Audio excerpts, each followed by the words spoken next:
Bonjour à tous, c'est Nathan de chez Rubix, j'espère que vous allez bien. Aujourd'hui, on se retrouve pour une toute nouvelle vidéo sur la critique d'un film tant attendu dans le monde entier. J'ai nommé Five Nights at Freddy's 2. Ouais, le film, on l'attendait tous énormément avec les leaks sur les réseaux, avec les annonces. Bref, ils ont été au top. Pour autant que ce soit un flop. Non, je plaisante. Quand même pas un flop, mais on va pas se mentir, le film a été beaucoup critiqué. Comme par exemple, il a ces notes-là sur IMDb et Rotten Tomatoes, ce qui est d'ailleurs moyen, on va pas se mentir. Mais je suis d'accord avec vous, il est mieux que le premier film. Ce film a pour budget 50 millions d'euros et un box-office, comme vous le voyez sur le côté. Oui, vous avez vu, je peux le changer. Regardez, hop. Toc, toc. Et toc. Voilà. Vraiment, je peux mettre ce que vous voulez, même ça. Bref, sur le côté, on peut voir évidemment les notes que ce film obtient avec également le budget du film. Et comme vous pouvez le voir, bah, c'est un gros budget. 50 millions pour un film, c'est quand même pas mal. Mais il n'a pas tant flop que ça. Alors pourquoi les gens le critiquent ce film? Parce qu'en soi, il est bien fait, on va pas se mentir. Les animatroniques du film sont juste réalistes, de malade mental, ils ont bien respecté ça, et ça c'est vraiment cool. Il y a des références et des secrets cachés presque dans chaque scène, et ça respecte un peu le lore du jeu, même s'il y a quand même une énorme différence, et la mécanique est assez différente aussi de celle du jeu, même si le film, bien évidemment, respecte bien l'adaptation du jeu lui-même. Donc, juste pour ça, c'est cool. Mais pourquoi les gens le critiquent alors? Eh bien, en fait, c'est parce que le film est tout simplement ennuyant. Déjà, premièrement, je vais vous montrer l'introduction du film. Pour ceux qui l'ont pas vu, attention, spoiler. Bien évidemment, si vous n'avez pas vu le film, je vous invite à aller acheter votre place de cinéma dans votre cinéma le plus proche pour le visionner, parce que à la fin de cette vidéo, on va parler du film et il y aura pratiquement que les spoilers. Voilà. Donc pour ceux qui ont envie de voir l'introduction, parce que oui, elle est vraiment cool, la voici.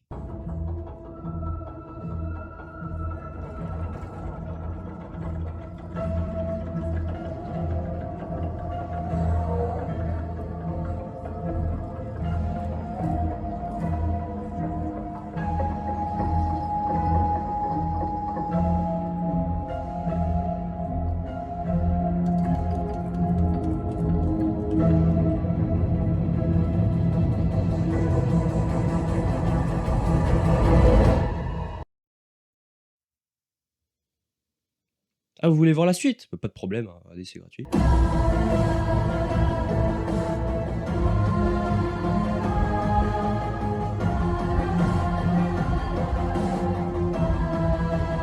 Donc voilà, on commence sur une note positive, évidemment, on commence sur quelque chose de fou, le film donne vraiment envie, l'intro est juste folle, on va pas se mentir, c'est juste très stylé, les musiques, la manière dont ça a été tourné, Puppet, tout ça, bref, c'est juste cool en soi, c'est vraiment parfait, il n'y a rien à dire. Mais alors, plus on avance dans le film et plus ça devient ennuyant.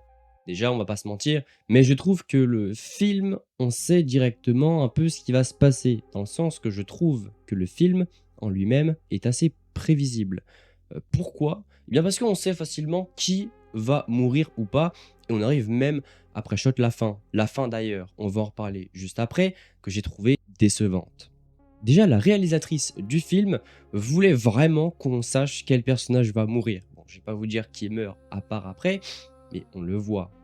Dans le film, en fait, il y a des personnages au bout d'un moment qui sont détestables et on le sait qu'ils vont mourir. Puis même dans la bande-annonce, on arrive un peu à savoir qui va mourir. Mais je pense que ce n'est pas ça qui est le plus frustrant, c'est la fin, la manière dont ça a été tourné. La fin est prévisible, elle est décevante et elle se coupe net. C'est-à-dire que même si à la fin, il y a une scène cachée, justement, le film en lui-même se coupe et c'est tout. Il va falloir attendre, c'est-à-dire le prochain film, pour avoir des réponses à nos questions. Parlons maintenant de la partie spoiler. Bah oui, parce qu'on va un peu spoil le film. Bon, déjà je suis désolé, mais on va pas se mentir. La fin, les méchants contre les gentils, c'est Animaltronic, c'est bon, ça va une fois. Même c'est même une référence à FNAF, d'un gars qui avait fait ça, je crois, en 2015. C'est très drôle, mais c'est prévisible de fou. Et puis on va pas se mentir, mais les toys Animaltronic, ils se font vaincre trop facilement. Je suis désolé, mais moi j'étais au cinéma. J'étais avec ma copine, j'ai regardé le film, on s'est regardé, on s'est dit: «Mais qu'est-ce qu'on vient de voir?» Je suis désolé, mais même Mangle, regardez Mangle, je vous remonte la scène où Mangle se fait détruire.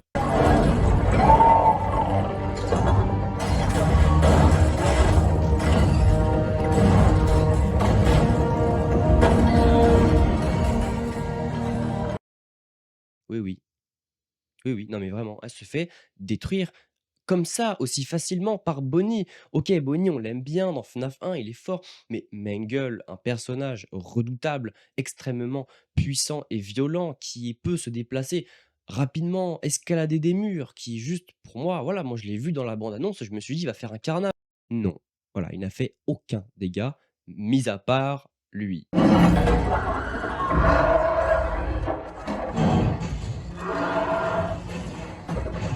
C'est tout. Voilà, et on le voit 3, 4 fois dans le film, la scène du début, sur la voiture, dans la maison et à la fin. Et c'est d'ailleurs dommage, voilà. Mais je pense qu'il est encore plus frustrant, c'est la fin. On apprend bien évidemment que Michael Afton est le frère de Vanessa. Ça, c'est stylé. D'ailleurs, dans l'analyse de la bande-annonce, je l'avais pré-shot que ce gars-là allait être l'antagoniste du film. Ça se voyait vu sa tête. Ça se voit que c'était le méchant.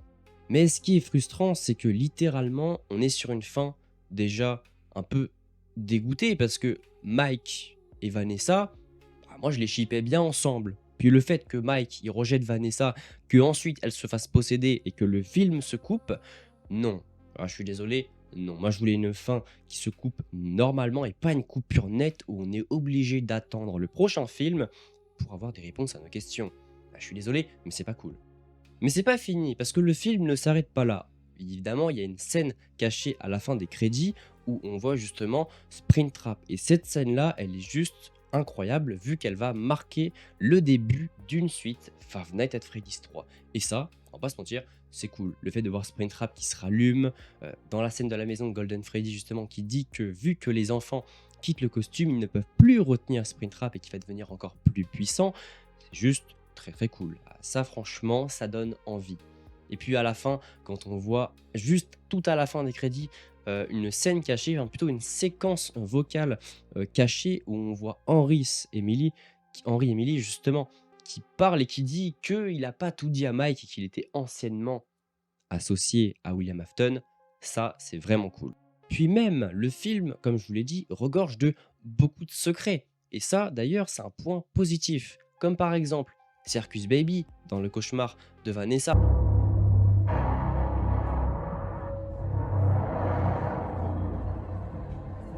Ça, c'était totalement inattendu. Même dans les leaks du film, personne n'était au courant. Moi, j'étais choqué. Le fait également de voir Shadow Bonnie, ça c'est cool. Beaucoup de gens étaient au courant. C'est très cool. Puis même, il n'y a pas que ça. La scène dans la voiture du taxi avec Chica sans son bec et les yeux noirs, c'est une référence bien évidemment au jeu quand Chica quitte la scène. C'est juste cool. Puis il y a pas que ça, il y a vraiment énormément de références cachées, plus ou moins drôles, comme quand Mike actionne le petit Freddy, dans la pizzeria et qu'il y a ce son qui arrive.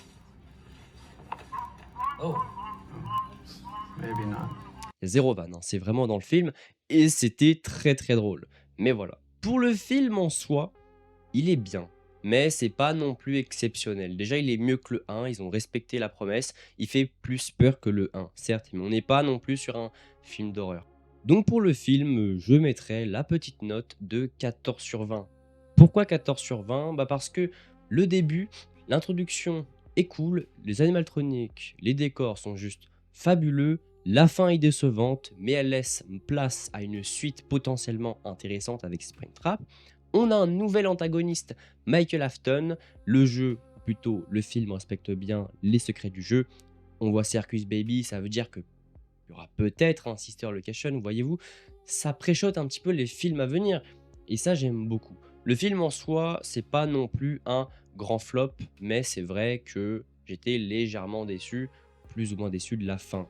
Et c'est compréhensible. La manière, je le redis, mais les animatroniques se font vaincre, c'est un peu décevant.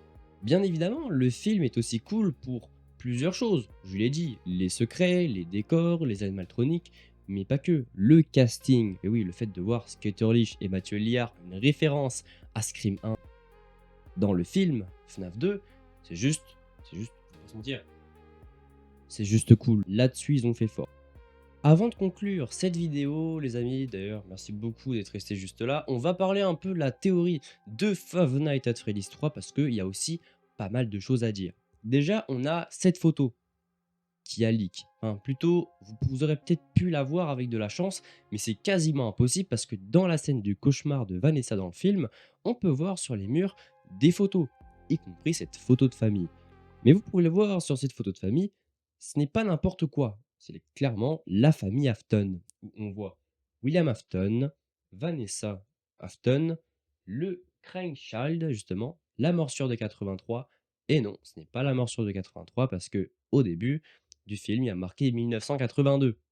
Donc, si ça se passe en 1982, c'est qu'il y a quand même un petit problème avec le lore et l'histoire du jeu. Bref.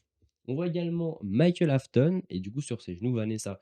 Et ça, c'est très cool parce que ça veut dire que s'il y a le petit garçon, le Cranchild, ça veut dire qu'il y aura sans doute la morsure de 83 ou peut-être un FNAF 4 avec les cauchemars de ce gamin. Et voilà, cette vidéo est terminée. Si vous avez aimé, n'hésitez pas à vous abonner, ça fait toujours plaisir. Voilà, c'est un nouveau concept que je fais. Vous ne me voyez pas souvent sur cette chaîne, vous m'avez vu dans le court-métrage d'avant. Vous me verrez peut-être plus souvent si ça vous plaît. En tout cas, on se dit à la prochaine pour une nouvelle vidéo. C'était Nathan de chez Rubix. Passez une excellente fin de journée et à la prochaine. Ciao.